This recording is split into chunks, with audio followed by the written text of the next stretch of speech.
Pour prévenir les inondations dont ils sont victimes pendant la saison des pluies, les riverains du quartier Plein-Oretti se sont organisés ce dimanche pour trouver un palliatif à cette situation. Chaque fois, sinon on est obligé de le faire parce que le quartier c'est la merde quoi. Donc à chaque fois on est obligé de s'inonder à chaque fois. Quand c'est la saison de pluie, on n'arrive pas à s'en sortir. Donc je trouvais mieux de louer une machine pour essayer de rendre quand même la buse un peu propre pour que pendant la saison de pluie. Parce que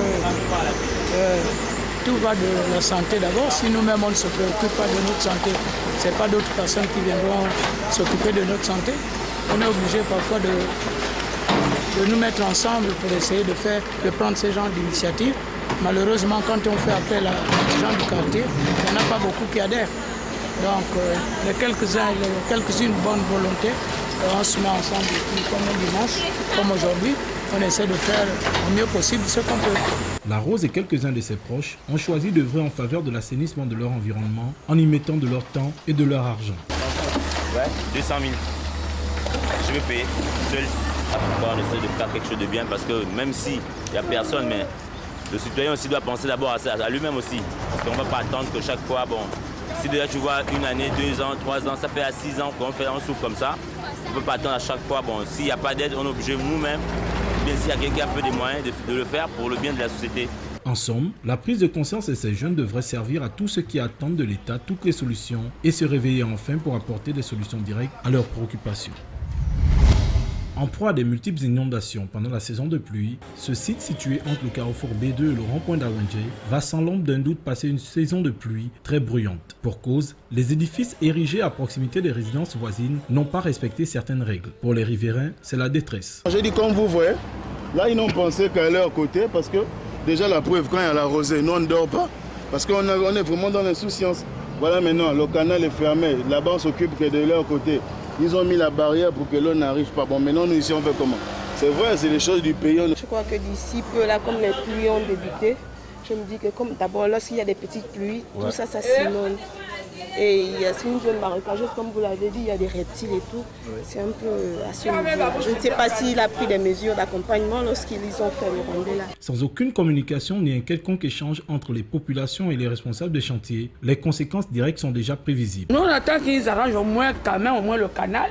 Si que, comme eux, ils veulent faire les travaux pour faire au moins assez de quoi, je ne sais même pas trop.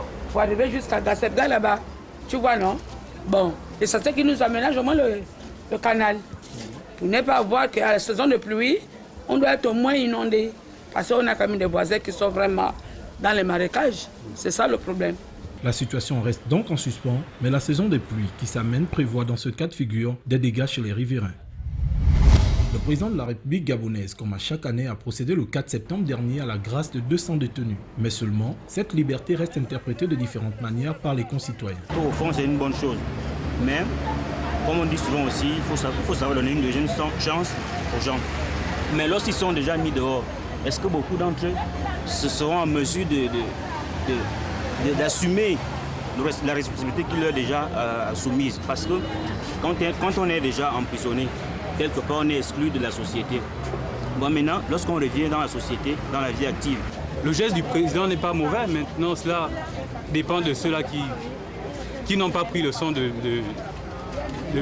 la prison qu'ils ont fait. Bon, là, ce n'est pas le problème du président.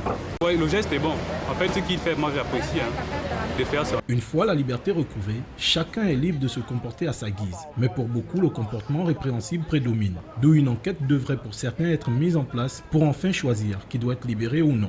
Moi, je préfère qu'avant de libérer quelqu'un, on demande aussi peut-être la famille aussi. Il y a les familles qui peuvent dire que non, en tout cas, mon enfant, lui, il m'a dit que vraiment c'est bon, en tout cas, il laisse de faire des gens du mal. Par rapport à ça aussi. Il y a d'autres, la prison, ça devient comme sa maison. Hein? Dès que tu le libères, il vient encore tuer quelqu'un. Le geste appréciable du chef de l'État ne dépend donc pas du mauvais comportement affiché par chacun de ses ex-détenus, pour certains capables du pire au lendemain de leur mise en liberté. Après une saison 2012-2013 à la limite de la réussite, les dirigeants, sympathisants, athlètes et le bureau directeur du football Canon 105 se sont retrouvés dans leur siège de la commune d'Ovendo pour une assemblée générale afin de décider de l'avenir du club. Ce que nous avons fait, nous l'avons fait devant vous. Nous avons pris des mesures essentielles. La première mesure, nous avons mis en place des journées de réflexion. Ces journées de réflexion vont démarrer le mardi de la semaine prochaine qui arrive. Sur une cinquantaine de matchs joués, les canonniers ont dominé le championnat avec 42 victoires, 9 nuls et 1 défaite. Mais ces résultats ne peuvent permettre au club la montée en division supérieure. Pour le président fondateur, l'argument du complot des politiques est mis en exergue. Nous avons fait une lettre, une plainte, pour dire à cette instance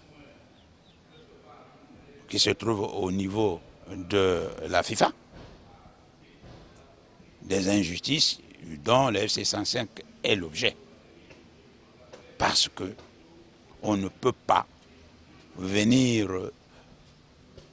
dans le football prendre des décisions politiques. En attendant de décider sur l'avenir du club le plus titré du Gabon, ses dirigeants vont traduire un recours au tribunal arbitral du sport.